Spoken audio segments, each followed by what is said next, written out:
What's up, guys? So today's Saturday. I've had a few days to drive my car and to kind of evaluate the changes with the new programmed ECM. I will talk about that in this video. So let me just get through a couple stop signs first. So the first thing I noticed is the throttle sensitivity, as in like the pedal pressure. Like there's a difference in the acceleration you would get. When I first picked up the car, I actually almost stalled the car because I was used to the sensitive throttle, and so when I took off from the dealership, I was giving it just just feathering the throttle, and I almost stalled it, which is kind of shocking. So after that, I kind of got used to the things. It kind of, I guess you could say, kind of settles in, and it improves and gets better. So over time, I began to kind of get used to it. Another way you could also test the throttle sensitivity is when you're driving, like let's say you're in 5th or 6th gear and you're just basically maintaining speed, you're not necessarily accelerating. Let's just say you're going 55 miles an hour in 6th gear. Before, when I would maintain that speed, it would show my throttle sensitivity. It would show it at like about 15%, and now when I'm just kind of maintaining speed, it's about between 5 and 8%. So it's definitely a pretty good difference. And I would say overall, I'm heading to the gym now, so that's why I'm making this video to kind of talk about. Anyway, so I would say that overall the driving experience is a lot better. Like it's a lot easier to drive. Not that it was hard before to drive, but I think people who got the previous update in October, they probably got pretty much the same experience that I'm talking about in terms of the throttle mapping being different.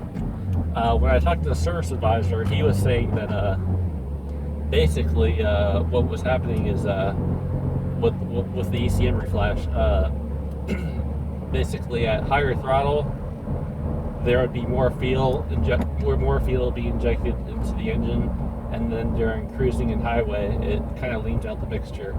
So that was kind of what was going on, and what they did to kind of counteract the effects of pre-ignition was to do that. In terms of it being slower or faster, I really can't say much. I mean, it seems like off the line, it seems like it's not like super duper like jumpy off the line where you kind of take off and it just sort of explodes into action. It seems like it might just take a little more revs to do that now. But overall, I think it's a better driving experience with the ECM reprogram. And I would say that overall, after a few days, you'll get used to things, and it ends up being worth it.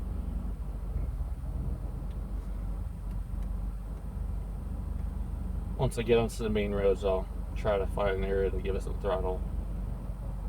But I really don't think you'll see much of a difference when driving. But I'll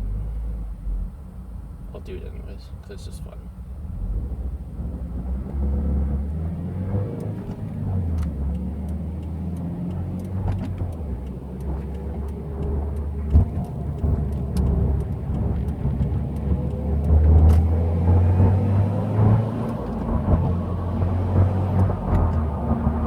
Just a little bit like that, nothing too drastic. But overall, yeah, I would say it's a better driving experience. I mean, I think before, because basically I had the previous, like most stock ECM program, the one that came from the factory, which was a lot more sensitive. But I think over time I kind of got used to this, and overall I think you're better off, obviously, because you're not, risking damaging engine, what have you. The good thing is, once you are reflashed, you could, reflash to a stage 1 or whatever, build you need for an extra power you might need.